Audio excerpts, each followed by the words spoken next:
चाळीसगाव तालुक्यातील रोहिणी येथून एक धक्कादायक घटना समोर आली आहे। चारित्र्याच्या संशयावरून पतीने पत्नीच्या डोक्यात दगड टाकून तिचा निगरून खून केला।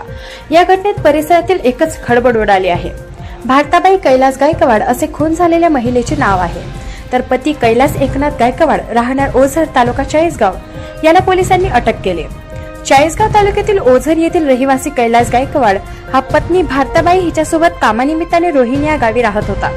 दोघांमध्ये किरकोळ कारणावरून नेहमी वाद व्हायचे।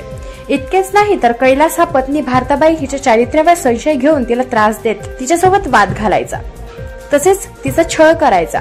दरम्यान 5 एप्रिलला रात्री भारताबाई ही पती कैलास गायकवाड व मुलगी योगिता यांच्यासह घरात झोपली होती।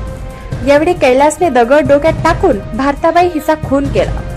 यानंतर तो फरार झाला होता। तसेच चाळीसगाव पोलिसांच्या डीबी पथकाची मदत घेत मारेकरी कैलास गायकवाड याला शोधून ताब्यात घेतले। दीपक राठोड यांचा रिपोर्ट DR न्यूज जळगाव।